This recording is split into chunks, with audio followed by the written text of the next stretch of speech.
کل چونکہ جو سوالات سے بات میرے سامنے آتی ہے میں ان کے اوپر ڈسکشن کرنا چاہتا ہوں کہ جتنا انسان اپنے نفس پر کنٹرول کرتا رہے گا، جتنا انسان اپنے نفس پر کنٹرول کرتا رہے گا اتنا اس کی قوت میں اضافہ.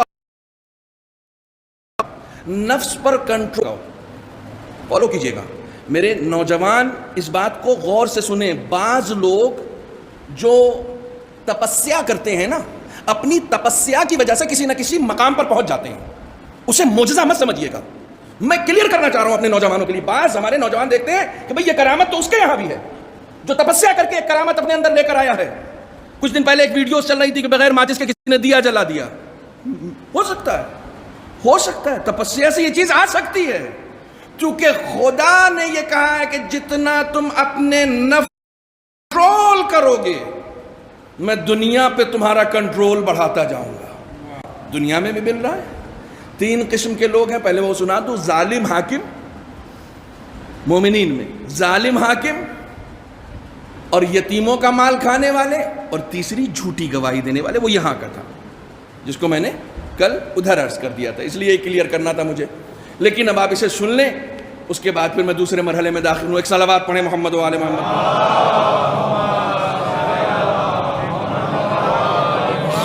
یہ واقعہ ریسنٹلی میری نگاہ سے گزرا. میں بہت کم تذکرہ کرتا ہوں آیت اللہ بہلول کا. آیت اللہ محمد تقی بہلول. 2 شخصیتیں محمد تقی کے نام سے بہت بڑی آئی ہیں. ایک آیت اللہ محمد تقی بہجت ہے اور ایک آیت اللہ محمد تقی بہلول ہیں. دونوں اس دنیا سے گزر چکے اور ریسنٹلی ہی گزرے ہیں. کوئی بہت زیادہ زمانہ نہیں گزرا ابھی، حال میں ہی. یعنی ہم لوگوں نے انہیں دیکھا ہے. میں جب قم میں تھا تو میں نے آیت اللہ بہلول کو دیکھا تھا. آیت اللہ بہجت تو بہرحال اس حقیر کے سر پہ جو عمامہ ہے وہ ان کے دست مبارک سے رکھا ہوا ہے، تو ہم لوگوں نے دیکھا ہے. یہ وہ شخصیات تھیں. آیت اللہ بہلول مجلس پڑھ رہے تھے ممبر پر بیٹھ کر. دیکھیے، نفس پر کنٹرول، اور پھر خدا پوری کائنات کو مسخر کر کے ان کے ہاتھوں میں دے دیتا ہے. میں نے کہا یہ حال کی بات ہے، کوئی میں پرانی بات نہیں بتا رہا ہوں. مجلس پڑھ رہے تھے، بہت ہی سادہ انسان. آیت اللہ بہلول کی خاصیت بتا دو، بہت سادہ انسان.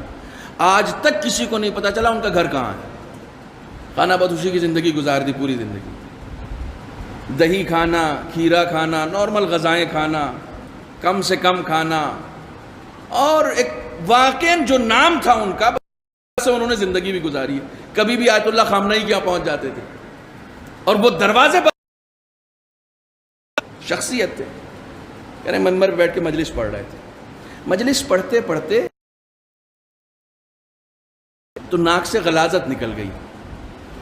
رومال نہیں تھا ان کے پاس. فالو کی،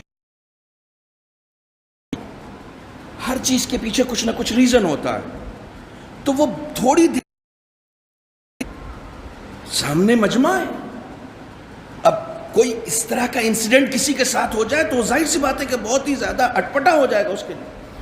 جو اس جگہ کے مولانا تھے جو نیچے بیٹھے ہوئے تھے، وہ ٹوپی لگائے ہوئے تھے اور بڑی قیمتی ٹوپی تھی. ایران میں ٹوپی کا چلن بہت ہے. وہ بڑی قیمتی ٹوپی تھی. انہوں نے 1 سیکنڈ کے لیے بھی نہیں سوچا کہ میری ٹوپی کتنی مہنگی ہے. فوراً اتارا اور ان کو ہاتھ میں دے دیا تاکہ لوگوں کو پتہ نہیں چلے کہ ہوا کیا ہے، اور یہ جلدی سے اس غلاظت کو صاف کر لیں اور نارمل ہو جائیں. چونکہ ظاہر سی بات ہے کہ ایک انسیڈنٹ ہو چکا تھا. تو انہوں نے فوراً اپنی ٹوپی اتاری اور فوراً آیت اللہ بہلول کے ہاتھ میں پکڑا دیا اور انہوں نے بہرحال اس کو صاف کیا. اس کے بعد پھر مجلس ختم ہو گئی. مجلس ختم ہوئی تو مولانا کا ہاتھ پکڑ کے ان کے کمرے میں لے گئے. پہلے شکریہ ادا کیا. کہنے لگے کوئی خواہش بھی ہے؟ کہا کہ خواہش تو ہم لوگوں کے دل میں بہت ساری ہے. کہنے لگے سب سے بڑی خواہش کیا ہے؟ کہا ہمیں تو کربلا نجف کی زیارت کی خواہش ہوتی ہے، اور کیا ہوگی. کہا جاؤ غسل زیارت کر کے آؤ. یہ وہ زمانہ ہے کہ جس زمانے میں آسانی سے آپ پلین پکڑیں اور چلے جائیں. نہیں ہے، یہ وہ زمانہ نہیں ہے. انقلاب بھی نہیں آیا، حالات بھی اچھے نہیں ہیں، صدام کی حکومت ہے. یہ وہ زمانہ نہیں ہے. نہ آنا جانا ہے، کچھ بھی نہیں ہے. کہنے لگے جاؤ غسل زیارت کر کے آؤ، ہو سکتا ہے کہ یہ خود زیارت یہیں سے پڑھوائیں گے۔ گئے غسل زیارت کر کے آ گئے، ہاتھ پکڑا، کہا 2 قدم میرے ساتھ چلو، آنکھیں بند کر دینا۔ 2 قدم ان کے ساتھ چلے، کہا آنکھیں کھول دو۔ اب جو آنکھیں کھولا تو دیکھا حرم امام حسین کے سامنے کھڑے،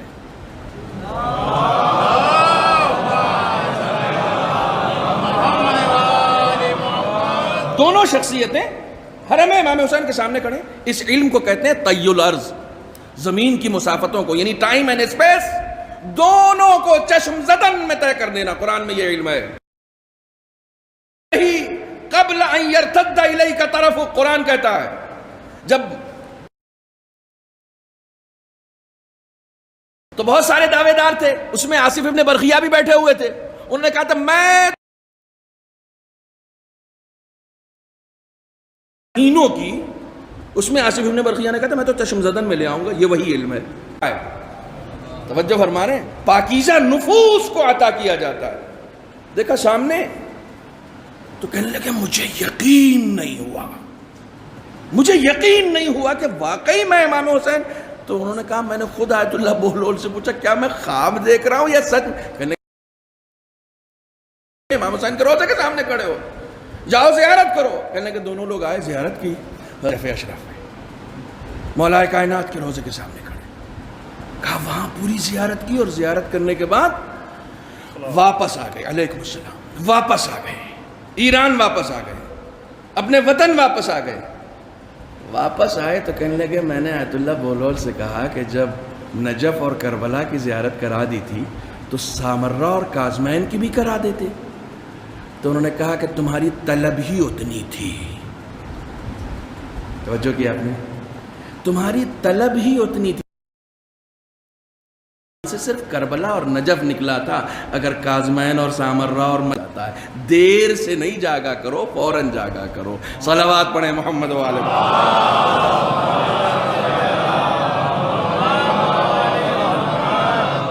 یہ نفس ہے، اس نفس پر انسان جتنا کنٹرول کرے گا، جتنا کنٹرول کرے گا، اتنا اس کی طاقت میں اضافہ ہوتا جائے گا۔ کیوں اضافہ ہوتا جائے گا؟ خداوند عالم نے یہ پوری کائنات ہمارے لیے خلق کی ہے۔ زمین کو حکم دو، زمین تمہارے پاس چل کر آئے گی، تمہیں مسافتوں کا سفر طے نہیں کرنا ہے، زمین کی مسافتوں کو تمہیں نہیں طے کرنا پڑے گا، یہ تمہارے انڈر کنٹرول آ جائے گی۔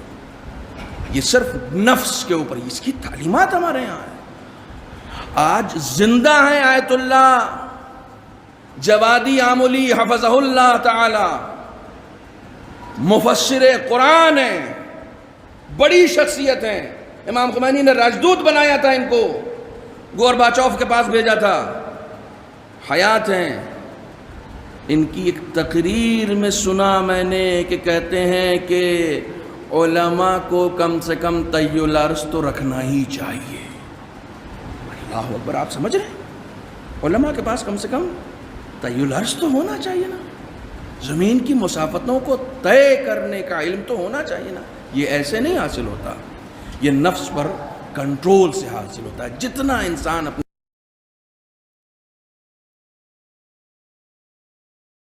ایک صلوات پڑھیں محمد،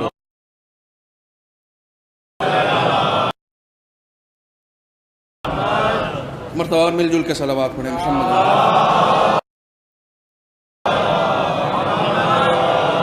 اس حوالے سے چند معروضات اور آپ کی خدمت میں عرض کرنا تھا، لیکن اب چونکہ میرے دامن وقت میں گنجائش نہیں ہے، میں برزخ کا ایک چھوٹا سا تعارف آپ کی خدمت میں عرض کرتا ہوں، اور وہ بھی امام جعفر صادق علیہ الصلوۃ والسلام کی حدیث۔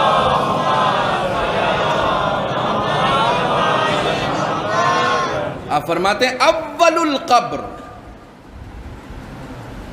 یا القبر اول منزل البرزخ، قبر جو ہے وہ برزخ کی پہلی منزل ہے، یہیں سے انسان برزخ میں داخل ہو جاتا ہے، یہیں سے انسان۔ اور چونکہ انسان کا جسم اور روح، ایک بات اور بھی چلوں، آپ لوگوں نے سنا ہوگا